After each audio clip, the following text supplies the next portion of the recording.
بسم اللہ الرحمن الرحیم۔ السلام علیکم ورحمۃ اللہ وبرکاتہ۔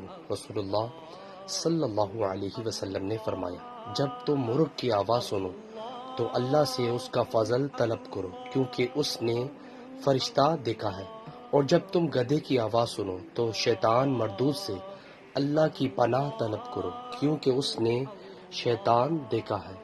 نبی کریم صلی اللہ علیہ وسلم نے فرمایا، اچھے خواب اللہ کی طرف سے ہوتے ہیں اور برے خواب شیطان کی طرف سے ہوتے ہیں۔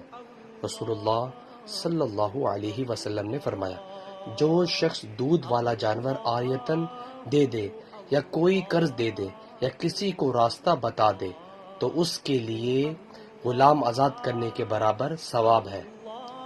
رسول اللہ صلی اللہ علیہ وسلم نے فرمایا، جب آدمی ثواب کی نیت سے اپنے اہل و عیال پر خرچ کرے پس وہ بھی اس کے لیے صدقہ ہے۔